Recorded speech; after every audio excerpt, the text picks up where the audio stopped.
Middle East is on the brink. The people of the region are confronting a real danger.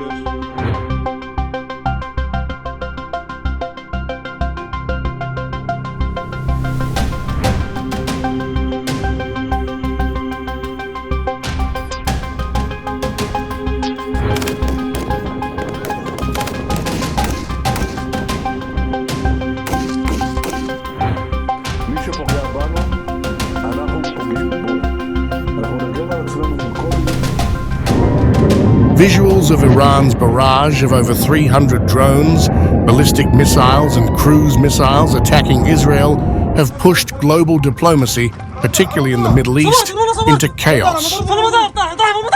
What is being termed as the retaliation for a suspected Israeli strike 2 weeks earlier on an Iranian consular building in the Syrian capital of Damascus, which killed 2 Iranian generals, has now become the nerve center of global politics.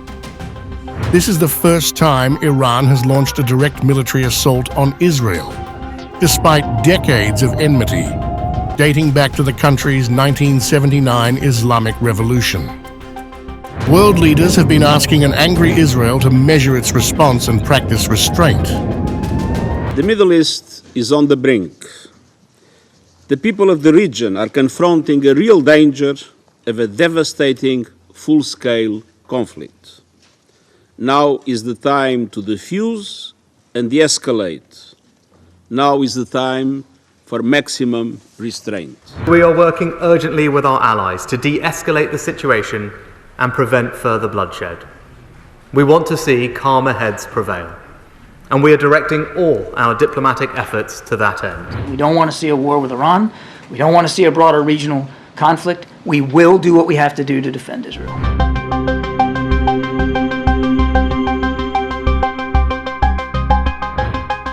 With current posturing emerging from Israel, the chances are very slim that Israel will actually practice restraint. I'd have set a clear principle. Whoever strikes us, we will strike him. We will defend ourselves against every threat. Labeling the attack as crossing a red line, Netanyahu's officials are not leaving any moment to warn Iran about what's coming their way. They are wrong. You are wrong. This attack crossed every red line, and Israel reserves the legal right to retaliate. We are not a frog in boiling water. We are a nation of lions. Israel's military chief visited Nevatim Air Base, which Israel says suffered light damage in the Iranian attack, and met forces deployed there. At this very moment, he issued a warning to Iran, saying Iran will face the consequences for its actions. We are closely assessing the situation. We remain at our highest level of readiness. Iran will face the consequences for its actions. We will choose our response accordingly. The IDF remains ready to counter any threat from Iran and its terror proxies as we continue our mission to defend the State of Israel.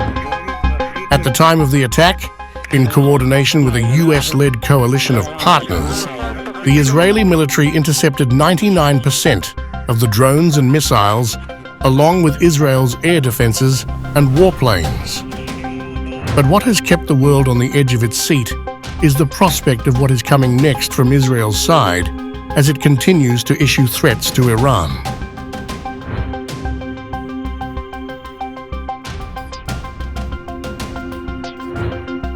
Of the many fears that loom large over the inevitable further escalation in the already escalated Israel-Iran tensions is the possibility of the conflict reaching a stage where nuclear facilities are involved. The UN nuclear watchdog has expressed concerns over the possibility of Israel targeting Iranian nuclear facilities.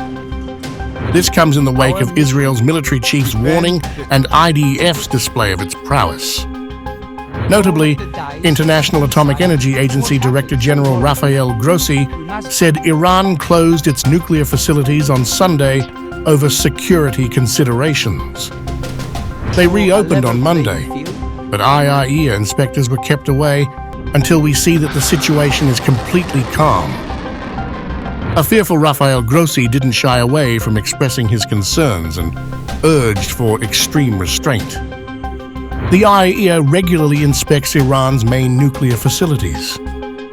Iran, however, maintains that its nuclear program is peaceful whenever Western countries accuse Iran of trying to make nuclear bombs.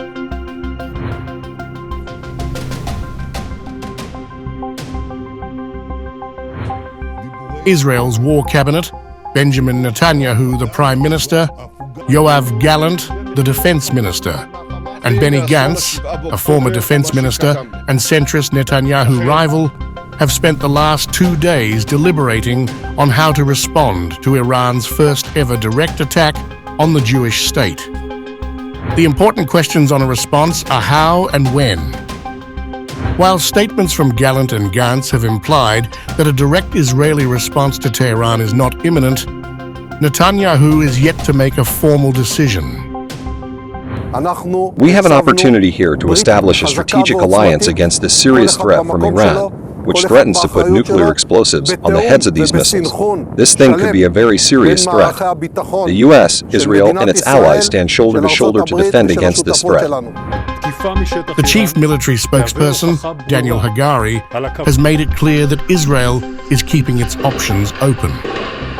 Any direct attack on military or infrastructure targets inside Iran would almost certainly trigger an all-out war, which is not likely to be a viable option for both Iran and Israel.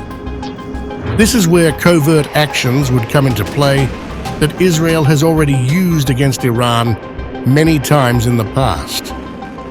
This includes widespread cyber attacks and hitting Iranian assets in third countries such as Syria, or not claiming responsibility for an attack. Or striking Iran's military equipment manufacturing sites are also on the cards. It would be difficult for Tehran to directly blame Tel Aviv for such an attack, as it would mean admitting that the country is vulnerable to Israeli operations on its soil.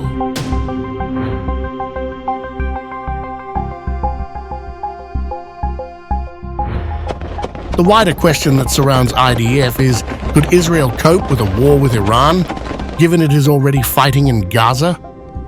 Analysts and former military officers are confident that Israel would emerge better off than Iran if the two sides do go to war, as the country has prepared for a multi-front scenario for years. However, a wider conflict in which Lebanon's powerful Iran-backed militia, Hezbollah, would certainly also be involved, would be the most serious threat facing Israel. A regional war would require huge amounts of weaponry, ammunition, and air defense missiles, most of which are already being consumed in Gaza, leading to munition shortages as per reports. Normal life in Israel would also come to a halt. 75% of the military is made up of reservists.